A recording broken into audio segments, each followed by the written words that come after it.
gagawin ko dito? Si Precious talaga.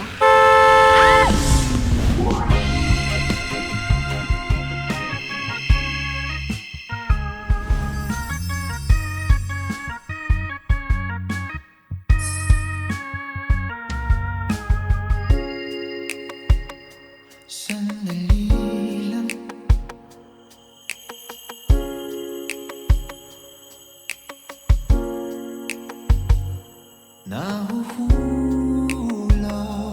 dahan-dahan. Okay ka lang? Okay.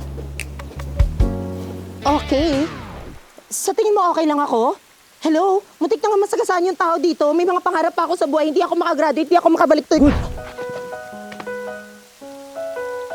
Buhay ka pa. Excuse me? Sayang naman kasi kung di maabot mga pangarap mo.